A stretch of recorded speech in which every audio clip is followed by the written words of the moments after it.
We're so glad you've joined us on the ERLC podcast to explore how the Bible addresses important cultural issues pertaining to life, religious liberty, marriage and family, and human dignity, and how we can walk in wisdom for God's glory and for the flourishing of our neighbors.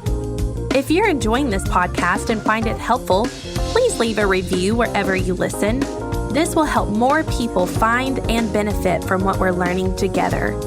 We are grateful for the time you take to join us for these conversations.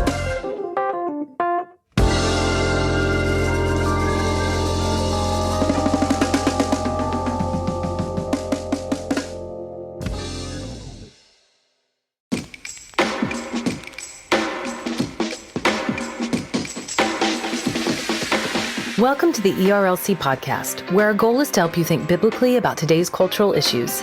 I'm Lindsay Nicolay, and today we're talking with Scott Foshie, chairman of the ERLC's Trustee Board.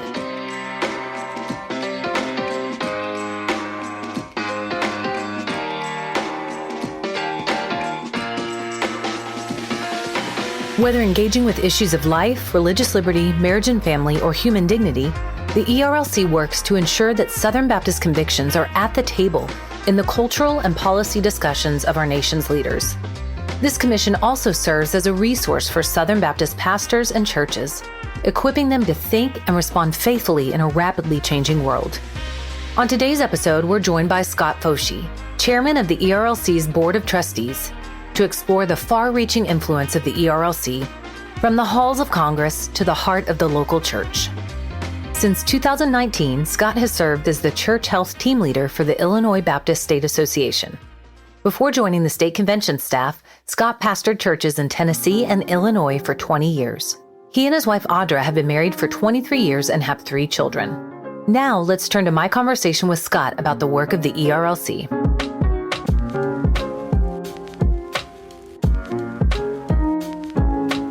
So, under Brent's leadership, how have you seen the ERLC fulfilling its ministry assignment given by the SBC? Wow, Lindsay, that's a great question. And it kind of takes me back to the first time I was asked by a couple of guys on the SBC nominating committee in 2018. I was a pastor leading a church in Southern Illinois when they asked me to begin serving on the board. And to be honest, I kind of felt bad because once I discovered all the great things the ERLC does, I didn't realize it at the time. But under Brent's leadership, particularly under Brent's leadership, it's been incredible to see the Psalm 139 project continue to advance, putting ultrasound machines in pregnancy centers all over our country promoting life. The defund Planned Parenthood effort, helping the Tennessee Attorney General to fight transgenderism and trying to impose that on minors. I mean, the list just goes on and on and on. I think if Southern Baptists really took a long look at all that the ERLC is doing, they would be amazed, really amazed at the incredible work being done on their behalf. That's something that an individual church just can't do, but because we work together, there's just a multiplied impact of that. So I would say that's really what I think about when I think about Brent and you and the whole team and what you do at the ERLC. Well, we certainly appreciate you as well and your helpful oversight and input. What changes have you seen at the ERLC that have been necessary and have also encouraged you? So I think I have a unique position because I came on the board in the fall of 2018. So that's kind of getting toward the end of Dr. Moore administration. Appreciate his contributions. But I do think that as Dr. Moore's administration ended, I was one of the voices on the board for forward-facing improvements that we needed to have. Forward-facing improvements about how the staff communicated to the board, forward-facing improvements about even how our board's own executive committee. So the executive committee kind of functions it serves the rest of the board more day to day through the year. So as we ended the Moore administration, Lori Bova, the chairperson at the time, and I, and Brent, I still remember the conversation Brent had with me about we're going to improve these things and making that personal commitment with me. And I was so encouraged, but we were excited that Brent was going to be leading our entity, and he immediately began those changes. So we've completely redone the bylaws. We took a good long look at how our bylaws operate, and I was on that work group with Lori and others. And I know bylaws might make you feel like you need to start snoring, but bylaws are important. And we really made some, I think, important changes that I really wish, Lindsay, that other entities in the SBC would take a look at. Things like making sure the executive committee serves the rest of the board well, but also making sure there's clear places where, hey, we need to get the whole board to come in and decide this. Setting really good guidelines, too, about how the executive committee encourages the president and the staff. I'm a pastor now working for a state convention, and essentially what I do now is I have a great job, Lindsay. I get to encourage pastors all over Illinois. So it's a big deal for me that the board should encourage the staff because y'all are involved in spiritual warfare. For people who want to defund Planned Parenthood, I find it ironic that you would want to defund the ERLC the same year that we're defunding Planned Parenthood. And so you staff are doing an incredible job, and I think you need to be encouraged and supported. So I think I hope we've made progress there. I don't think we could ever do enough to encourage you. But also I would say we want to be more and more and more responsive to pastors and churches that have differing opinions on these issues. And we've got to constantly try to make sure that we represent the consensus of Southern Baptist within the Baptist faith and message. And in our social media age, we have tribes all over the American culture, tribes all over the SBC.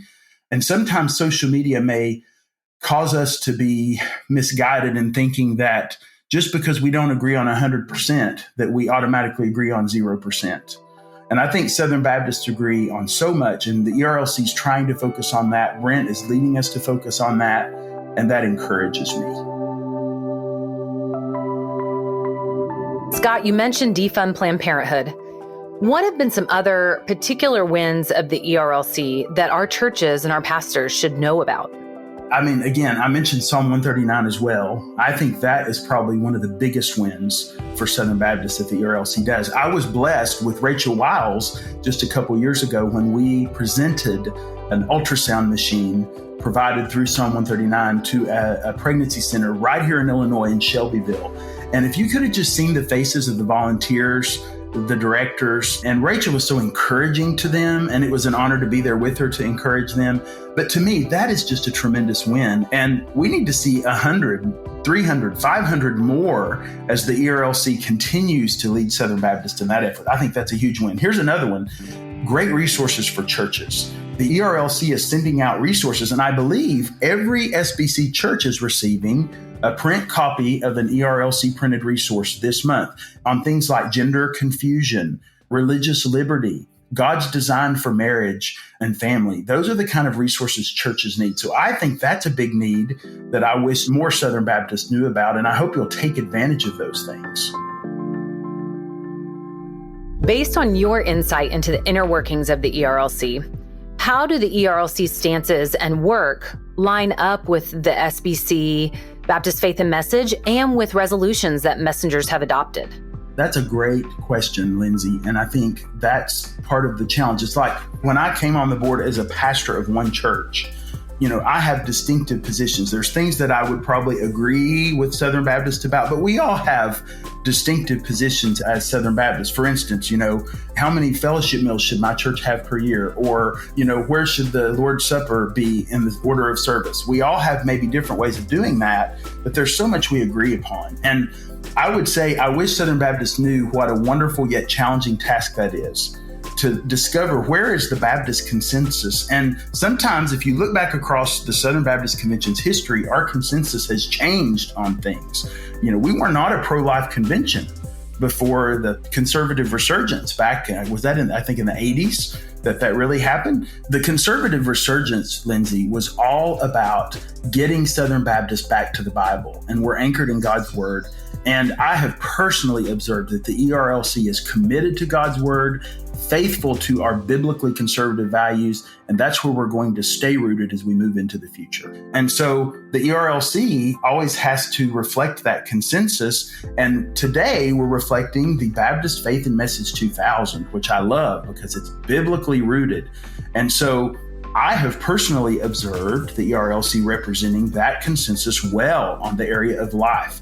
Defunding Planned Parenthood is a literal representation of our values as Southern Baptists. These gender resources, Light Magazine, these other resources, they're all designed to inform Southern Baptists about how they can live out our Baptist Faith and Message 2000 values in the public square. The Supreme Court briefs, all those things, all examples of representing the consensus of Southern Baptists in the public square. Maybe not every little jot and tittle of what each one of us personally believes in some of our distinctive areas, but coming together in the context of our consensus for the sake of winning people to Jesus.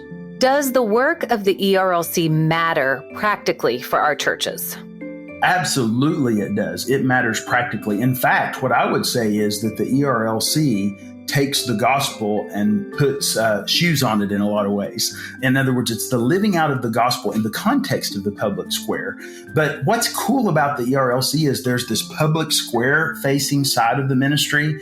And we've mentioned a lot of that, advocating for Southern Baptist with governmental leaders at the national, state, local level. But also then we're also a church-facing ministry, and we're coming alongside our national entities, your state convention, your local association, and we want to equip you and help you navigate the complexities of culture. I know I have one pastor who called me here in my state of Illinois and said, man, I'm just so thankful for that gender resource. We had an issue that one of our youth was dealing with, and it was just so helpful. He was able to provide it to the family. The church was able to look at it, and they were able to handle it lovingly and biblically. And I think that that part of the ERLC's ministry is how we live out the gospel and make it practical. So as someone who has experience with being a pastor, what do you want to say specifically to your fellow pastors about the ERLC?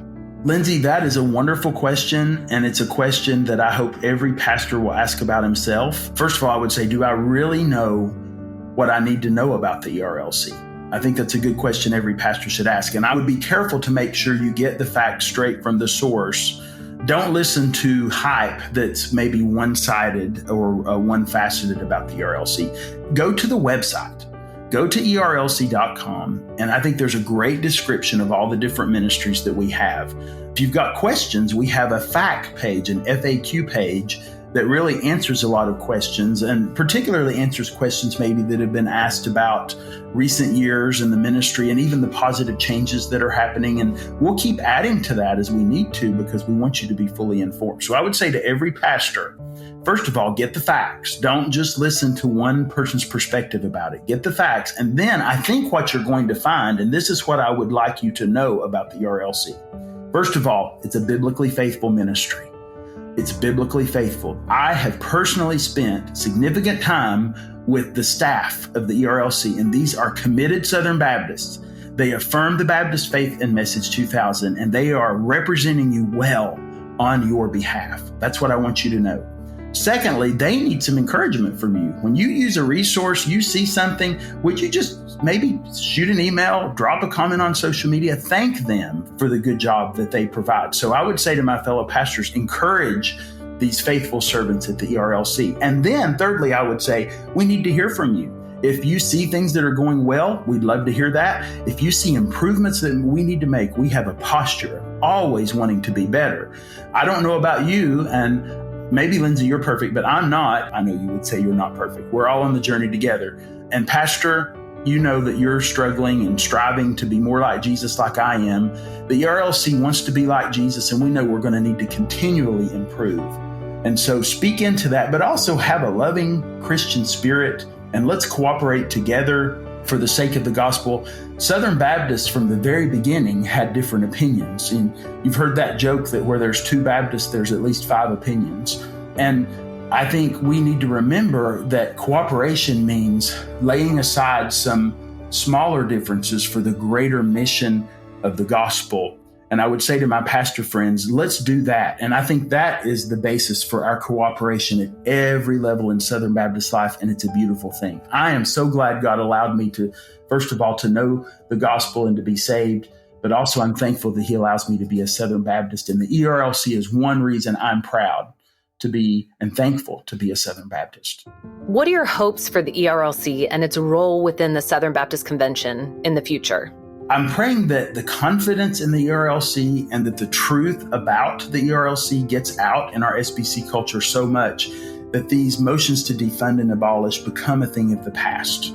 So I would say that's one hope that I have. I understand why some people have concerns. I think one of the main reasons there's concern about the ERLC is people don't know the real ERLC. And especially as we've been making positive change after positive change after positive change. We are not perfect, but we are striving to be more like Jesus. And I think as that gets out, I hope that that will cause these motions to go by the wayside. But beyond that, what I would say is I hope that the ERLC, if Jesus tarries, Lindsay, we need to have at least 100, 200, however many more years we have until Jesus comes back. We need an ERLC advocating for biblical worldview and Southern Baptist values in the public square. So I hope the ministry continues to thrive. And I hope that in its role within the SBC, I would say that I just hope more and more state conventions, local associations, and our fellow national entities will partner with us in deeper, greater ways, and that we will be able to resource and equip more and more and more as our relationships continue to deepen and as our ministry continues to advance in a new century. You know, we're celebrating the 100th anniversary of the cooperative program, Lindsay. That's a big deal. So as we move into the second century, I pray that the ERLC has a growing, more effective, expanded role in equipping Southern Baptists as we navigate the culture that won't stop changing. But the Bible never changes. As we heard today, the ERLC is dedicated to listening to Southern Baptist churches across the nation and responding with unwavering biblical conviction and practical help. This 100-year-old institution, as commissioned by messengers of the Southern Baptist Convention, is committed to making the voice of Southern Baptists heard and standing beside our churches as we bring the light of Jesus Christ to bear on the cultural issues we face today.